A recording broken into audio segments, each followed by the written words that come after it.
दीवार पकड़ पकड़ के चलते थे, उड़ते थे, क्योंकि हमें 6 साल से लहू गिरने की समस्या थी। तो हम कैसे चलते, गिर जाते थे, बेहोश हो जाते थे और लहू गिरने की ऐसी समस्या थी कि हम चल नहीं पाते थे। फिर भी हम ज़बरदस्ती करके बेचते थे, क्योंकि हमारे बच्चे उससे पले, क्योंकि हमारा कहीं भी सपोर्ट नहीं था, न ससुराल से, न मायके से, न पति से, न भाई से, किसी से नहीं। अपने बच्चों को कैसे पालते, फिर हमने किसी न किसी तरह पाला। लहू बहने की समस्या थी, वो भी, उससे भी हमें चंगाई मिली। और जो हमारे खाने पीने पहनने ओढ़ने की नहीं था, वो भी हमने बच्चों को करने लगे, क्योंकि हमें प्रभु से ताकत मिली।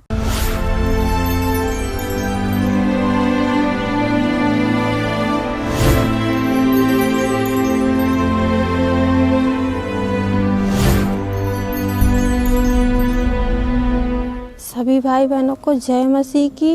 मेरा नाम उर्मिला सोनकर है। मैं एमपी जबलपुर की रहने वाली हूँ।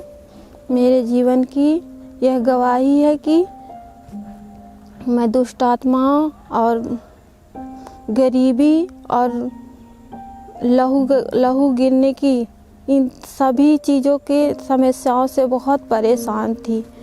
मेरा पति भी दारू पीता था, नशे करता था, कमाता नहीं था, इधर उधर घूमता था और घर में कुछ भी नहीं था। हमने बच्चों को आंगनबाड़ी और स्कूल का खाना खिला के बिताए हैं जीवन। और हमने ना चल पाते थे, दीवार पकड़ पकड़ के चलते थे, उड़ते थे, क्योंकि हमें 6 साल से लहू गिरने की समस्या थी। तो हम कैसे चलते, हमारे बच्चे भी बड़े बड़े थे, खाने हर एक हमेशा परेशान करते थे, मम्मी हमको ये चीज़ चाहिए, वो चीज़ चाहिए। हम कहाँ से ला कर दें, क्योंकि हमारा पति पीता था और हम चल नहीं पाते थे। हमने झड़ाया फुकाया, उससे भी हमें कोई भी हम नहीं ठीक हुए। दवा भी, अल्ट्रासाउंड भी करवाया, दवा भी लाए। लोग बोलते थे तुम्हारे बच्चेदानी के अंदर गांठ है, कैंसर बन रहा है, यहाँ ऑपरेशन होगा, नागपुर जाओ, वहाँ तुम्हारा इलाज होगा, वहाँ के द्वारा ऑपरेशन होगा। फिर हमने वहाँ से मम्मी के यहाँ आए। यहाँ आने के बाद भी हम बहुत परेशान थे। हमारा कोई सपोर्ट नहीं कर रहा था, ना हमारे भाई, मम्मी के यहाँ भी कुछ ऐसा नहीं था कि वो माँ भी मेरी बहुत परेशान थी, वो भी क्या करती। हम यहाँ आए, यहाँ भी हम बहुत परेशान थे। फिर हमने किसी न किसी तरह जीवन काटने के लिए डलिया में रखकर कॉस्मेटिक का सामान बेचा, क्योंकि हमारे पास बेटा और बेटी दोनों को पालना था। हम बहुत बीमारी से भी ग्रसित थे और पैसे से भी, इसलिए हम कैसे पालते। फिर भी हमने कोशिश किया, हम गांव-गांव घूम कर डलिया में सामान रख कर बच्चे पालने के लिए कॉस्मेटिक का सामान बेचे। ऊपर से हमें दुष्ट आत्मा भी कहीं भी गिरा देती थी, कहीं भी हम गिर जाते थे, बेहोश हो जाते थे।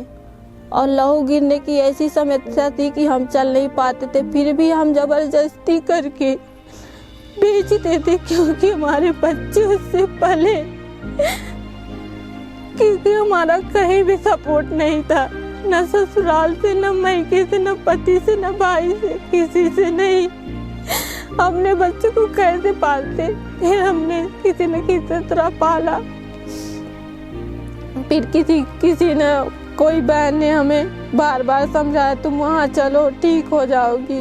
हम कहे हम कैसे जाएं, क्योंकि उस समय हमारे पास कुछ भी नहीं था, यहाँ तक खाने का किराया भाड़ा कुछ भी नहीं था। हम कैसे आते। उस बहन ने कहा चलो हम तुम्हारा किराया भाड़ा सब देंगे, तुम अच्छी हो जाओगी, तुम चलने लगोगी, तुम्हारा लहू गिरने की दुष्ट आत्माओं से जो पीड़ित हो वो सब कुछ तुम्हारा ठीक हो जाएगा और तुम अच्छे से रहने लगोगी, तुम विश्वास करो। फिर हमने प्रभु पे विश्वास किया। हमें छोटी सी किताब दी, हमने उसको पढ़ा। फिर उस किताब को पढ़ने से हमें परमेश्वर ने सामर्थ्य दी, शक्ति दी, विश्वास दिया कि बेटा तुम वहाँ जाओ, तुम वहीं से चंगी होगी। हम यहाँ आए, यहाँ आते ही हमने चंगाई मिली जो हम चल नहीं पाते थे। हम ऐसे हो गए थे कि चलने की हमारे अंदर ताकत नहीं थी, फिर भी हम मुट्ठुकनी रख रख के भेजते थे, क्योंकि हम अपने दोनों बच्चों को कैसे पालते। हमारी माँ भी गरीब थी, वो कहाँ से करती, फिर भी उसने हमें अपने पास रखा। यही इतना बहुत उसका शुक्रगुजार हूँ। फिर हम किसी से कहीं पे, हमारी एक बहन थी, उसने हमें ठेला दिया, तू मेरा ठेला ले जा, उससे बेचना, तू सर पे रख कर मत बेच, तो तू चल भी नहीं पाती है। फिर मैंने उसका ठेला ले आई, वो ठेले से बेचने लगी। फिर मैंने वो अपना ठेला उठा ले गई बिन बताए। फिर मैंने हताश होके क्या करूं, फिर मैंने प्रभु से प्रार्थना करी, क्योंकि मैं यहाँ आने लगी थी, इसलिए मैंने प्रभु से प्रार्थना करी, प्रभु हम नहीं जानते तू हमें कहाँ से ठेला दिलाएगा। हमें लोग बोलते थे जा तू इलाहाबाद वहाँ से ठेला ला, हमें वो इलाहाबादी की औरत हो कि कैसे जाते वहाँ से ठेला कैसे ले आते। हमने प्रभु पे विश्वास किया, प्रभु हम कहीं नहीं जाएंगे, हम विश्वास करते हैं कि तू हमें यहीं ठेला दिलाएगा। और हमें 15-20 दिन महीने भर के अंदर वहीं से ठेला मिल गया। इसलिए हम प्रभु का लाख लाख धन्यवाद करते हैं कि प्रभु हमें लहू बहने की समस्या थे, वो भी उससे भी हमें चंगाई मिली। और जो हमारे खाने पीने पहनने ओढ़ने की नहीं था, वो भी हमने बच्चों को करने लगे, क्योंकि हमें प्रभु से ताकत मिली। प्रभु ने अपना लहू हमारे अंदर डाला, अपनी आत्मा हमारे अंदर डाला, इसलिए अपनी ताकत हमारे अंदर डाली कि तू बेटा अपने बच्चों को पाल सकती है, तू विश्वास कर। हमने हर कुछ प्रभु के द्वारा विश्वास किया, वहीं से हमें यही प्रभु के चर्च से हमें चंगाई और छुटकारा मिला। मैंने बाइबल पढ़ी, प्रार्थना करती रही और चर्च के द्वारा प्रार्थना लिया, वहाँ से हमें चंगाई मिली। फिर हमारे जीवन में हमारे खाते में पैसा नहीं था, 20,000 था, वो सारे पैसे का पता नहीं किसने अपने खाते में ट्रांसफ़र कर लिया। हम जहाँ पे जाएं वो लोग हमें बोले हम नहीं जानते, जिस भैया ने इधर उधर किया तो उस भैया के पास जाएं तो बोले हम नहीं जानते, तुम जहाँ जाओ, तुम जहाँ जाओ रिपोर्ट डालना चाहते हो ना, रिपोर्ट डाल दो, पर तुम्हारा पैसा नहीं आएगा। फिर हमने प्रभु पे विश्वास किया, हमने प्रभु से प्रार्थना करी, प्रभु हम किसी इंसान के पास नहीं गिड़गिड़ाएंगे, क्योंकि इंसान हमारी नहीं सुनेगा, प्रभु तू हमारी सुनेगा। इसलिए हम तुझसे प्रार्थना करते हैं कि हमारे खाते का पैसा जो मेहनत का है वो आ जाए। तो हमारे खाते का पैसा हमने गवाही माना, 20,000 रुपये हमारे खाते में। जो भैया हमें डांट कर भगाए थे, उसी ने बोला कि उर्मिला तू अपना पासबुक दे दे और तेरा पैसा आ जाएगा 10 दिन के अंदर। इसके लिए हम प्रभु का लाख लाख धन्यवाद करते हैं कि हमारे खाते में 20,000 रुपये आ गया।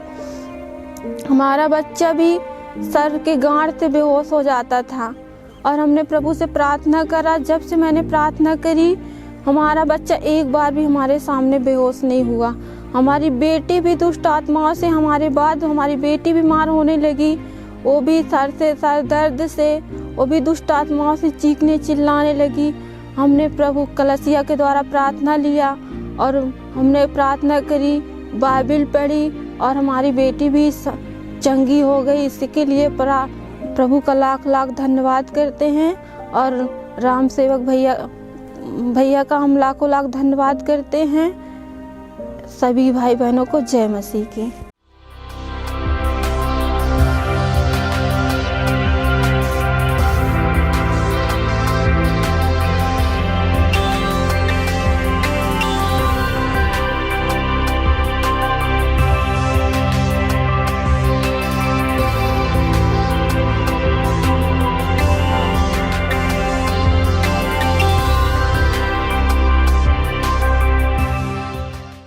यीशु आश्रम मिनिस्ट्रीज की हर लेटेस्ट अपडेट को पाने के लिए हमारे YouTube चैनल को सब्सक्राइब करें और नोटिफिकेशन पाने के लिए बेल आइकन को जरूर दबाएं।